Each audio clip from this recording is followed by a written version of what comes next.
Hi everyone, welcome to this update video. I trust and hope you're doing really amazing this morning. We're going to be taking a look at what is happening in the North Atlantic, but could things get active in the Western Caribbean? Because there's been a couple trends in terms of possibly seeing something form as we head into around the middle part of May. So we're going to be taking a look at what is possible. And I want to state straight away that there is no guarantee of anything forming. That's how it always is at first. However, as time goes by and we get a clearer picture of what can happen, that is when we know for sure of the likelihood of actually seeing tropical development. So we're going to be taking a look at that in this video.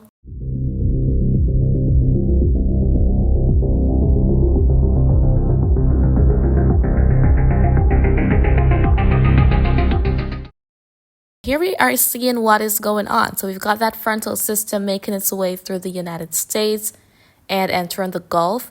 In addition to that, for the Caribbean, we can see all of those white dots around indicative of lightning strikes. So there is some thunderstorm activity. There is some moisture helping to support that in parts of the Greater Antilles and even down to the Windward Islands as well. The Grenadines, Grenada, near Barbados, and even down to Trinidad and Tobago. There is a bit of activity there. And also for parts of Northern South America and headed to the Eastern Pacific. At a closer look at the Caribbean, here we're seeing what is going on. So as I said, we've got some thunderstorms. Most of those are offshore though. And then we can see all that activity towards the Windward Islands as well. Likely bringing some early morning shower activity, maybe some thunderstorms as well. Elsewhere in the Caribbean, nothing crazy is going on though. And this is a look at the rainfall forecast through today. So the more color we see indicates more rainfall activity. So within the vicinity of Hispaniola, especially for the Dominican Republic, there could be rainfall amounts probably up to 1.5 inch. For other areas, it may be a little bit less in terms of the total. For Puerto Rico, the Virgin Islands, parts of Jamaica, Cuba. However, all these areas are expected to experience some shower and thunderstorm activity as we head through today. Not everywhere within these countries, but definitely in some places. And then as we head towards the vicinity of the Lesser Antilles, there's definitely likely to be some showers later today, possibly some thunderstorms as well. And within some places, there may be some heavier downpours than others. Same story towards Northern South America, Colombia, all the way through the Guyanas, and for parts of Central America, Panama, Costa Rica, parts of Nicaragua, Honduras, El Salvador, Guatemala. Few spots in Belize may experience some downpours, but it's going to be on the drier side for the most part. Bay Islands likely to be in the clear as much as not expected. As for Aruba, Bonaire, Curacao, the ABC Islands down there, not a whole lot of rain is expected, but some showers could definitely pass through. Same scenario as we head up to the Bahamas and the Turks and Caicos Islands and also the Cayman Islands. Now, as I mentioned, there's been a few trends in regards to seeing something possibly try to get itself together within the Caribbean. And as I said, there's no guarantee of that happening. But what we want to take a look at are some trends. Firstly, May is the only off-season month with 50 occurrences of development. So within the month of May, since records began, there have been 50 storms that have developed within the month. So that means that it's definitely probable that especially towards the latter part of May, once conditions may be favorable enough that can support development. Now, during parts of the spring and even in the fall, something happens around Central America. We get a broad low pressure area forming, which is known as the Central American Gyre. So what happens is that it's an area of low pressure, and areas of low pressure support a lot of shower and thunderstorm development because there's a lot of atmospheric instability.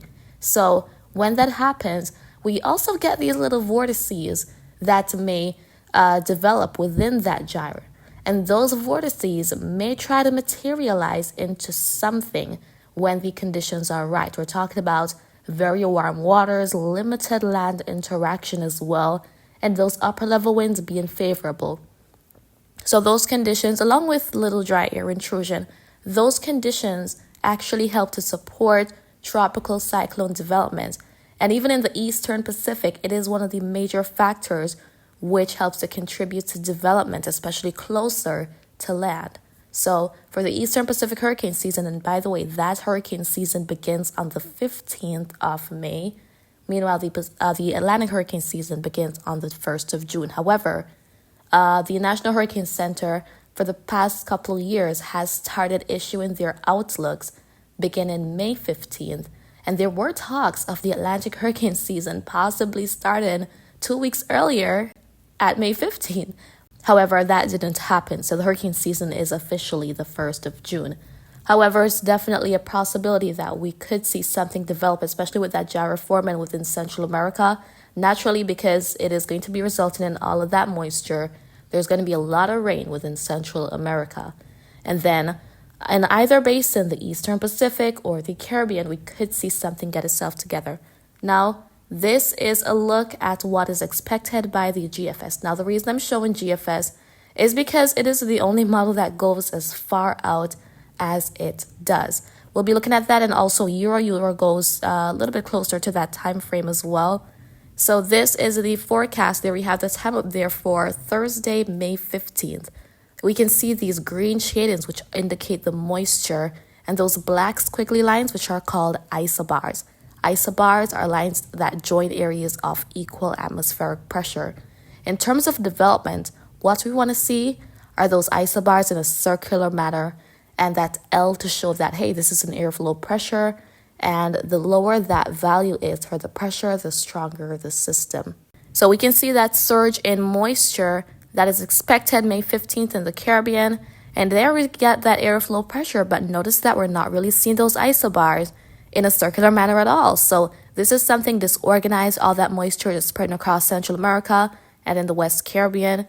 But as we're going to be heading to Monday, May 19th, GFS is showing that we could see the system maybe try to get itself together a little bit just within the vicinity of, just in the north of Honduras, offshore the Bay Islands thereabouts.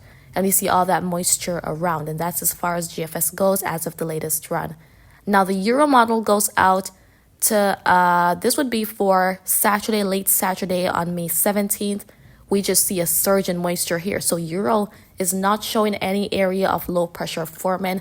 And of course, Euro is one of our top models. But seeing that this is something that's 2 weeks out from now, there are not going to be any solid predictions, at least not yet. And in addition to that as well, this is a look at the sea surface temperature map of the Western Atlantic, and we can also see part of the Eastern Pacific. The ideal temperatures for tropical development would be 26 degrees Celsius. So we can see that we have that across the entire Caribbean Sea. We have a minimum of around 27, maybe a little bit lower than that in a few spots. But generally, even towards Central America, we see 28 degrees Celsius. It's very warm in the Caribbean right now. And this is not something weird to see because, it's the Caribbean, it's the tropics, it's warm all year round. But temperatures undoubtedly get higher within the summer. And then towards the Pacific, it is even warmer, which is something that is also not weird to see in the early part of the season. The basin is very warm, and that's one of the reasons the hurricane season for the Pacific begins so early, because these warm temperatures are definitely supportive of development. Of course, there are other factors that would influence that happening, but we see that the temperatures are definitely conducive. The Gulf of Mexico also warming up. And in addition to that, one of the things that will be impacting development is those upper level winds. Think of them as just winds that are just intruding, like the thunderstorms trying to grow, and then there comes these winds that just blow them off. So they prevent them from actually growing and organizing, and that limits tropical development. But if those winds are weaker, if we have weaker upper level winds or low wind shear, that is something that will actually help to aid in development, because there's not going to be much interruption of in terms of those thunderstorms growing. So there's a lot of things to look at, guys. Even on our ensemble chart here from the GFS, multiple different ensemble members showing what could possibly happen. We have quite a few of them which have hopped on to seeing an airflow pressure try to form in the Caribbean and materialize. We see them going off in different directions. As I said, nothing is solid as yet. So the good old saying, we want to take this with a grain of salt just for right now.